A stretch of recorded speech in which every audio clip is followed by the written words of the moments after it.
The rain had started before dawn and never really stopped.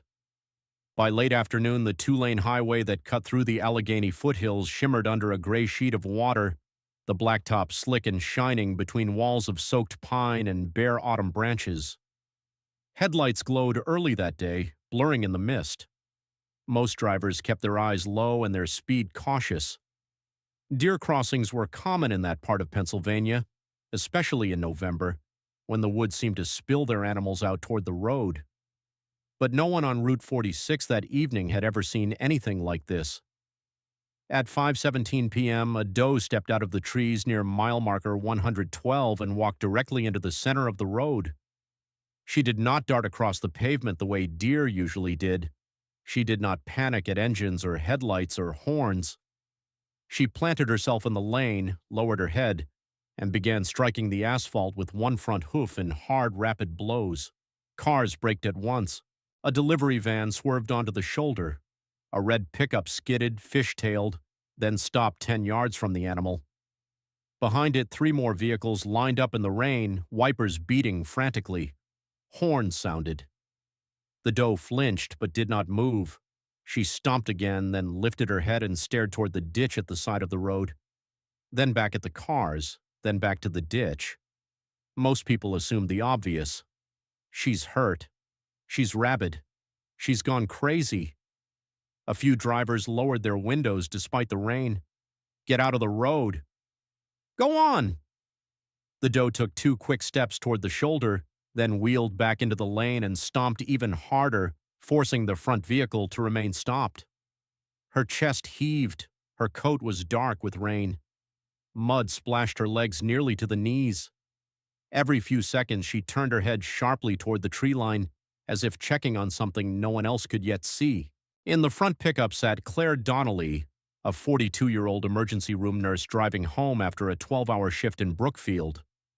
Her scrubs were under her coat, her coffee long cold in the cup holder, and her patience thinner than usual after a day of short staffing and too many frightened families. But as she watched the doe through the wavering sweep of her windshield, irritation gave way to unease.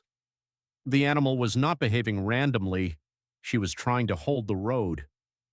Claire turned on her hazards and stepped out into the rain. "Ma'am, get back in your car!" someone shouted from behind her. But Claire was already moving slowly toward the shoulder, boots splashing in runoff. She kept a wide distance from the doe. In her years in the ER, she had learned to read distress, and distress had a rhythm. Panic scattered, purpose repeated. The doe's movements were repetitive, directional, almost urgent. The animal stamped again, then stared hard into the ditch. Claire followed her gaze. At first she saw only water. Rain had swollen the drainage channel running parallel to the highway. What was usually a shallow trench was now a churning ribbon of muddy runoff carrying leaves, branches, and trash toward a culvert under the road. Brush along the edge bent with the force of it. She took another step closer, squinting through the rain. Then she heard it. Not the water, not the horns. A sound underneath both. Thin, weak, human. Claire's head snapped toward the culvert opening 20 yards ahead. "Is somebody there?" she yelled. No answer, just rain. Then again, barely audible, a cry. Claire dropped to one knee at the edge of the ditch and looked down. Something pale flashed between tangles of brush and storm debris just upstream from the culvert mouth. For 1 6 seconds she thought it was a bag. Then it moved. A child. A little girl, maybe 6 or 7, wedged against a fallen branch in the flooded ditch, half submerged in muddy water and being slowly dragged toward the culvert by the current. Her pink raincoat had snagged on the brush, likely the only thing keeping her from disappearing beneath the road entirely. One arm thrashed weakly. Her face was streaked with mud. Her mouth was open, but the water and wind swallowed most of her cries. Claire's whole body went cold. "Oh my God! There's a child down here!" Everything changed at once. Doors flew open. The drivers who had been cursing a minute earlier came running through the rain.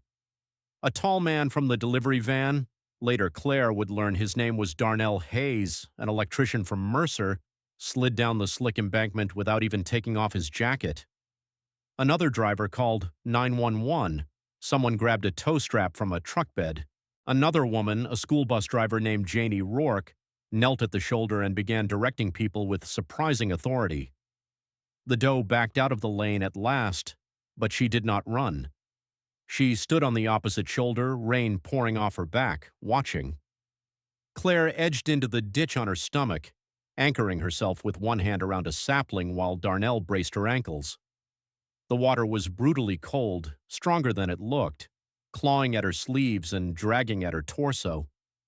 The little girl was close enough now for Claire to see how blue her lips had gone. "Sweetheart, look at me!" Claire shouted. "I'm here, don't move, we've got you!" The child blinked, dazed and barely conscious. The branch holding her coat shifted with a crack.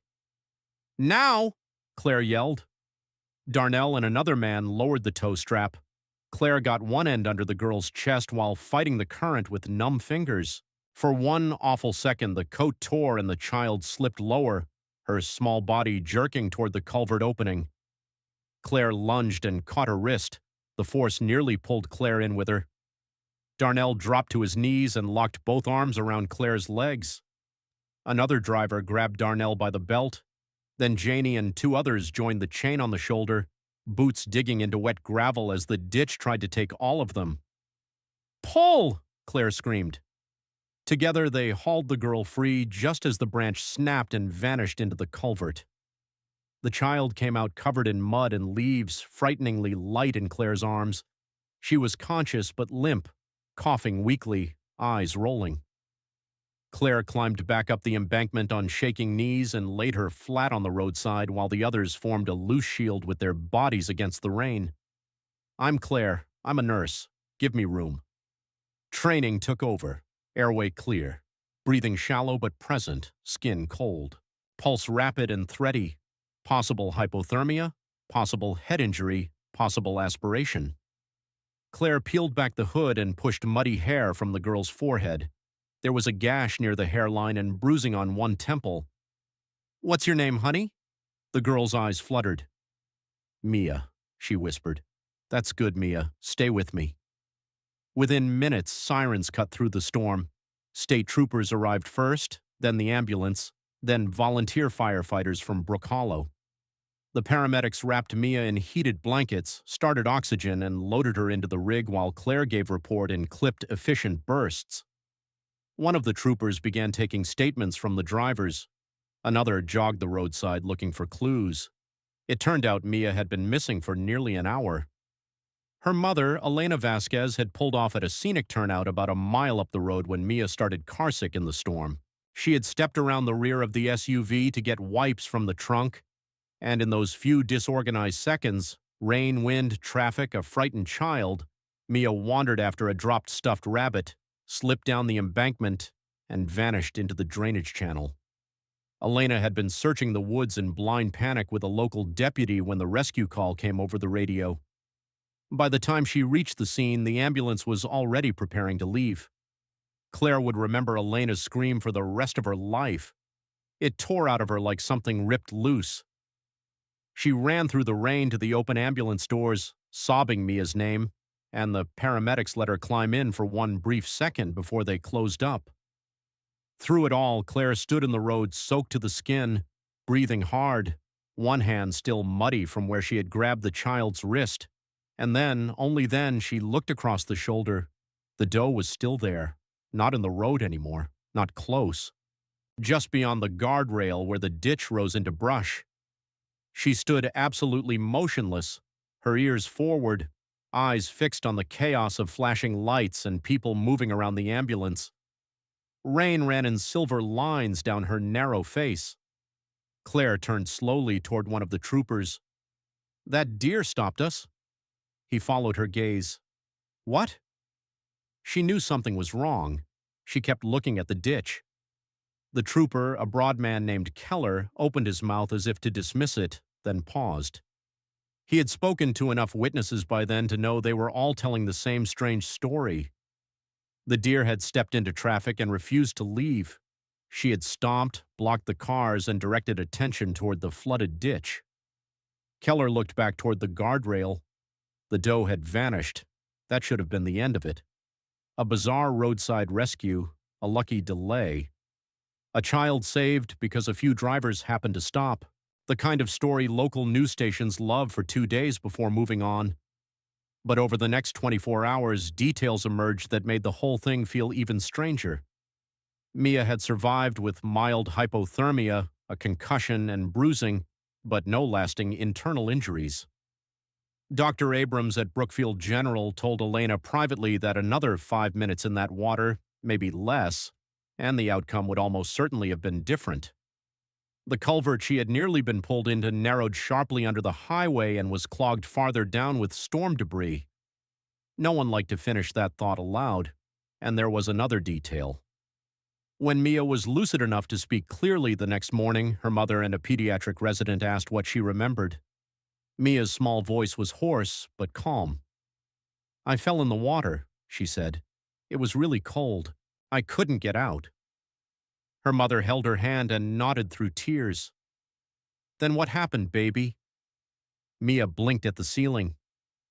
"I saw the deer." Elena and the doctor exchanged a glance.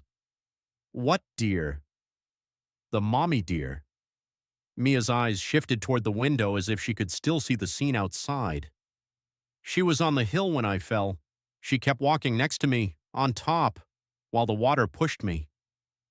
Mia lifted a weak hand and traced a line in the air. "She kept following, and when I got stuck, she got really loud." "Loud how?" her mother whispered. "She hit the ground with her foot." Mia demonstrated faintly beneath the blankets. "Over and over." Elena pressed her fingers to her mouth. Mia looked back at her. She didn't leave. That afternoon, the county paper ran the story under the headline, "Deer Helps Save Missing Girl in Highway Storm Rescue." Most readers laughed at the wording, but the interviews only deepened the mystery. Every driver described the same thing. The doe had not acted like a startled animal. She had acted like an alarm. Claire, unused to attention and suspicious of sentimental reporting, gave the shortest statement of anyone. "I can't explain why the deer did what it did," she said. "I only know that if traffic hadn't stopped right there when it stopped, that little girl would have gone under the road." Within 2 days, people were coming to mile marker 112 with flowers. Not for the deer exactly, for Mia, for relief. For the strange feeling that something impossible had happened on a road they thought they knew. Someone tied a pink ribbon to the guardrail. A local church youth group left a hand-painted sign that read, "Thank you for stopping." Truckers honked as they passed. The county maintenance crew removed most of it by the weekend, but the ribbon stayed. Claire tried to put it behind her. She went back to work. She picked up groceries. She called her sister in Erie and downplayed everything. But the image of the doe haunted her in odd, quiet moments. The hard, rhythmic stomping, the fixed stare toward the ditch, the refusal to flee even with engines idling around her. Claire had seen fear in wild animals plenty of times. That had not been fear alone. 3 evenings later, after her shift ended early, she drove back to the stretch of Route 46 on impulse. The storm had passed. The sky was pale gold behind the hills, and the woods smelled of wet leaves and earth. The ditch was lower now, just a shallow, muddy stream sliding through the grasses. Claire parked on the shoulder and walked slowly to the spot where she had first knelt in the rain. The branch that had caught Mia's coat was still there, snapped and tangled among reeds. A child's stuffed rabbit, caked in mud, had been lodged farther up the bank and was now hanging from a lower branch, where someone had placed it after the search. Claire stood staring at it, chilled despite the calmer evening. Then she heard a rustle. She turned. At the tree line 30 yards away stood the doe. Claire recognized her instantly, though she could not have said how. Perhaps it was the narrow, pale line running down the bridge of the deer's nose. Perhaps the stillness. Perhaps something less logical. The doe was not alone. A fawn stood half hidden behind her, lanky and late-born, old enough to stand steadily but still carrying the softness of youth. It nosed against the doe's flank and then peered out from behind her with wide, dark eyes. Claire's breath caught. In that instant, the scene from the road rearranged itself in her mind. The doe in the storm, the ditch, the child trapped and crying. The possibility, no, the likelihood, that what had drawn the doe's attention first was not some abstract instinct to save a human stranger, but the desperate sound of something small in danger, something crying in water, something vulnerable, a mother hearing distress where distress should not be. Claire felt tears sting unexpectedly. The fawn stepped forward, then back. The doe watched Claire only a moment longer. There was no drama in it, no mystical pause, no sign from heaven. Just a living creature in the edge of the woods, alert and strong, with her young one beside her. Then she turned and moved soundlessly into the trees, the fawn following. Claire stood alone by the roadside until the light faded.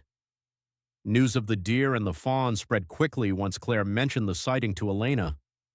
For Elena, the detail settled deep.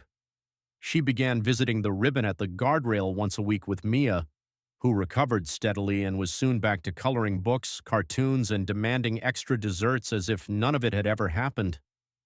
But every time they drove that road, Mia looked out her window toward the trees. "That's where she was," she would say softly. "That's where the deer mom stayed." By December, the county had installed new storm grates and warning barriers along that section of Route 46. The transportation office cited drainage concerns and public safety. Unofficially, everyone knew why the repairs were rushed. One freak accident had nearly become a funeral, and no one wanted to trust luck twice. As for Claire, she returned to mile marker 112 only once more that winter. Snow had come early that year. The shoulder was white, the ditch hidden under crusted ice, and the woods stood silent under bare branches. She brought no flowers, no ribbon, nothing theatrical. She simply parked, stepped out into the cold, and looked toward the tree line. At first she saw nothing. Then, far back among the trunks, a shape moved. A deer. Maybe the same one, maybe not. It paused only a second before disappearing into the snow-shadowed forest. Claire smiled to herself and got back in the car. Years later, people in Brook Hollow still told the story when storms came through and traffic slowed along Route 46. Some said the doe had sensed the child by accident. Some insisted animals understood more than humans ever gave them credit for. A few embellished it beyond recognition, as people always do, making it sound almost supernatural. But the truth was enough. A little girl had fallen into floodwater. A line of drivers had been forced to stop. A nurse had looked where an animal kept looking, and because of that, a child lived. Whether the doe understood exactly what she was doing, no one could ever prove.